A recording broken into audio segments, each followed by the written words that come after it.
The strongest gale, the softest breeze, blows in the swamp just as you please. Amazing, so wonderful. An acorn becomes a mighty tree, the way you designed it to be. Amazing, so wonderful. Fish in the water, birds in the sky, each at home, below or on high. Amazing, so wonderful. You made the roaring bullfrog and the roaring wild feral hog. Amazing, so wonderful. But in your image you made me, a child of God. How can this be? Amazing, you're wonderful. Hi there, I'm Susan, and today I'm out in my swamp. I'm on a trail that I have walked almost every morning for the last decade. Every day here I see something that is fascinating or even thrilling. Strange bugs and big fishing birds, wild flowers, wild animals. My time out here has really inspired me to write some poems and just try to express in words what I get to see every day. And so we'll stop along the way and I'll read a few of my poems. I'm out on the trail.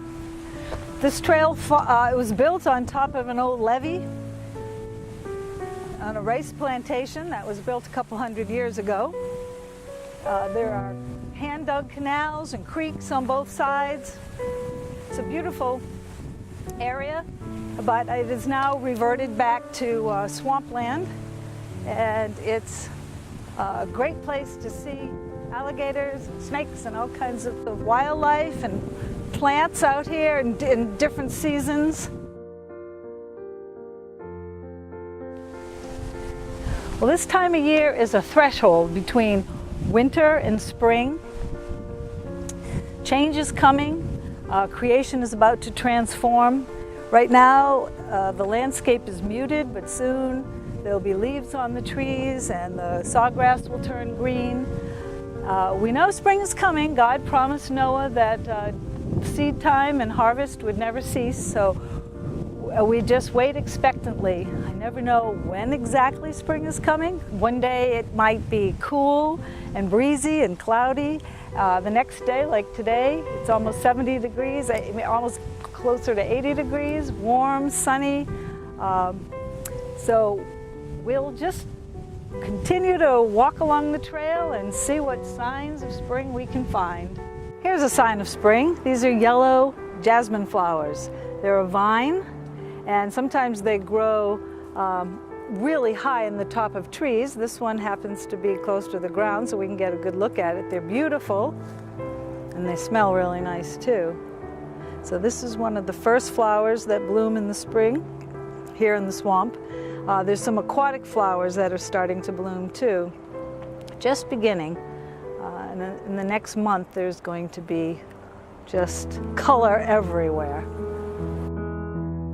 It's a really sunny day today, so I'm keeping an eye out for snakes. This is the time of year when they've come out of their brumation to bask and hunt after a long winter. We have a lot of big water snakes here, so while I read my poem, I'm watching out where I'm standing. This poem is about the season we're in, this threshold between winter and spring. It's called Springing from Winter. No longer winter, but not yet spring. There's subtle stirring and whispering. All creation teeters on a verge where yesterday and tomorrow merge. Centrum of what was and what will be. Now seasonal liminality. Spring advances with a gentle nudge. Winter relents and begins to budge.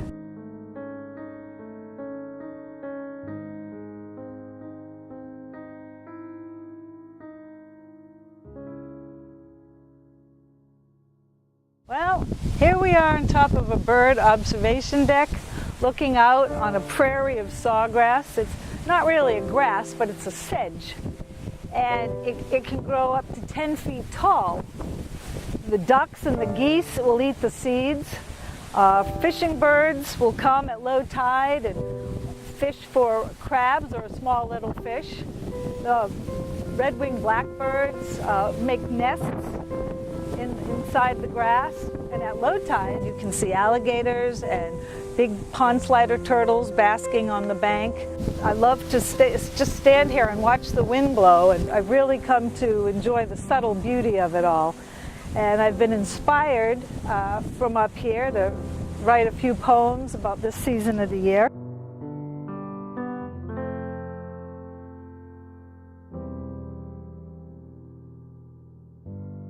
Like a sailor in his crow's nest, I scan the vast and open sea, and from the observation deck, survey the waving scenery.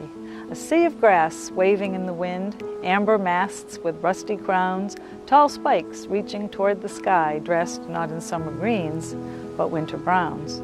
Dry sawgrass rustles in the breeze, a gentle, soothing, lovely sound. Wind of nature, breath of nature's God. It's peaceful, primal, and profound. Sun smiles warmly upon my face, sweet hint that spring is in the air. Winter flaps its molting wings to fly, and I sigh deeply, lifting up a prayer.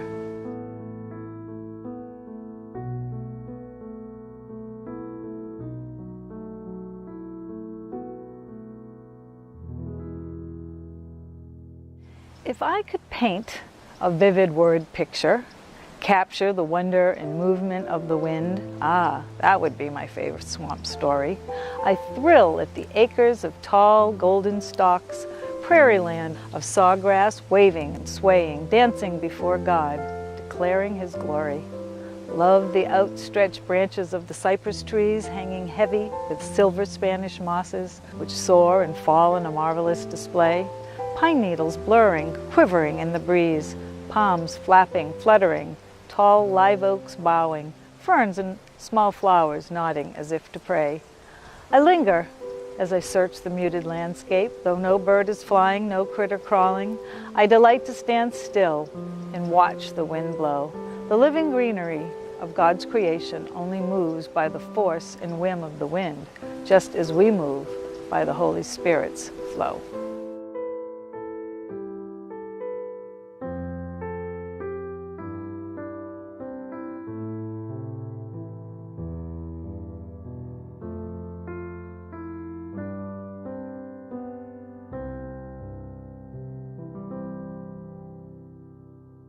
We're just a few days from the first day of NISSAN, the first month of the Jewish calendar, and then the spring equinox, first day of spring, happens just a few days after that.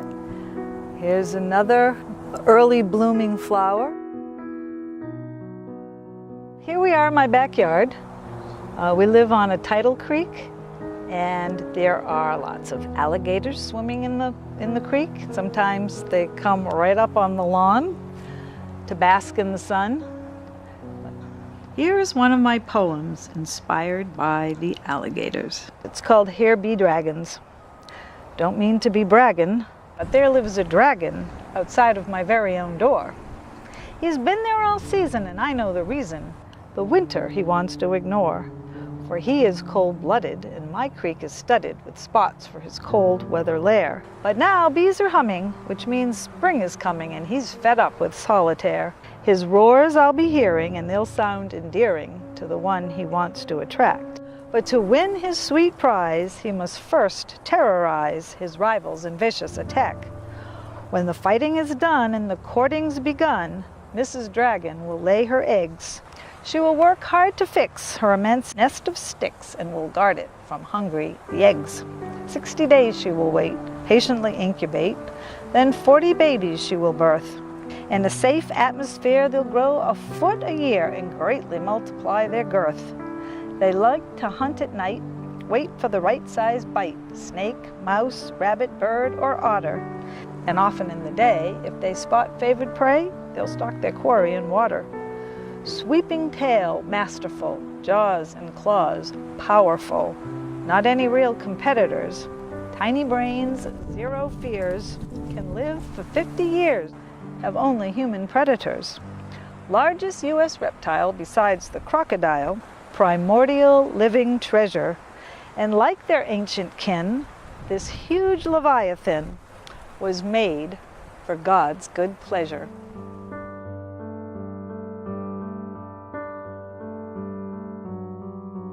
My swamp trail is just across the creek and a stone's throw from my backyard. It's actually part of the state coastal birding trail, and I see dozens and dozens of species of birds. This time of year, we have so many songbirds, and they seem to serenade me from the treetops.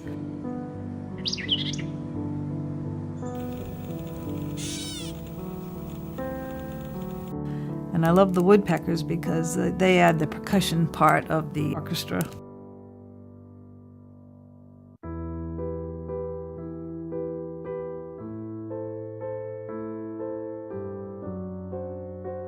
Now, besides the songbirds, there are birds of prey like eagles and hawks. They soar really high on the warm thermals as they hunt for some of these small mammals. With so many vultures. Vultures are actually birds that play an ecological role. They're scavengers and they eat animals that have died, so they're a good thing. I just love to watch the tall wading birds. They are so patient as they wait to catch fish and crabs in the creeks and the ponds.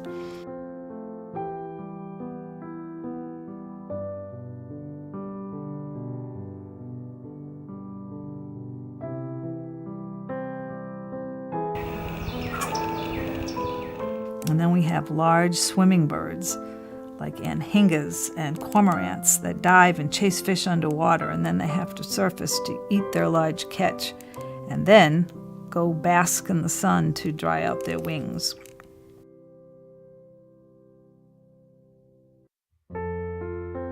I'd love to soar into the wild blue above the swamp, have a bird's eye view, chase white clouds on a gusty breeze, see new leaves on the top of trees. Share the sky with eagles and hawks. Wave to fiddler crabs crawling on rocks. Watch a gator stalking his prey, camouflaged in the miry clay. Inspect a songbird's downy nest, or leafy dray where squirrels rest. Spot the prize a fishing bird caught. Spy a turtle's egg-laying spot. Follow the creeks out to the sea. Admire the changing scenery. Oh, the high praises I would sing for lofty views of the coming spring.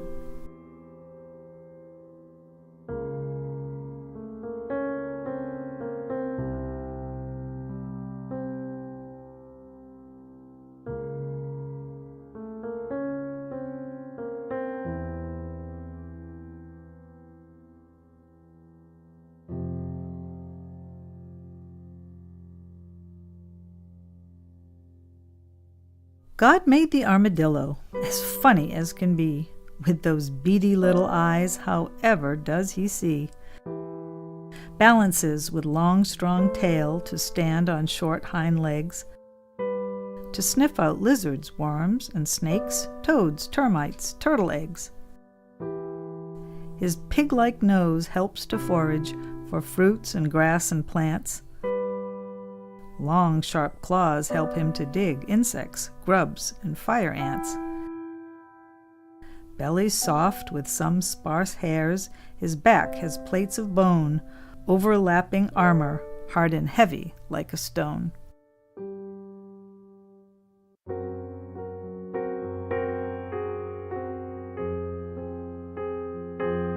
This 3-mile trail, or 4.8-kilometer trail, and surrounding swamp is a microcosm of God's creation.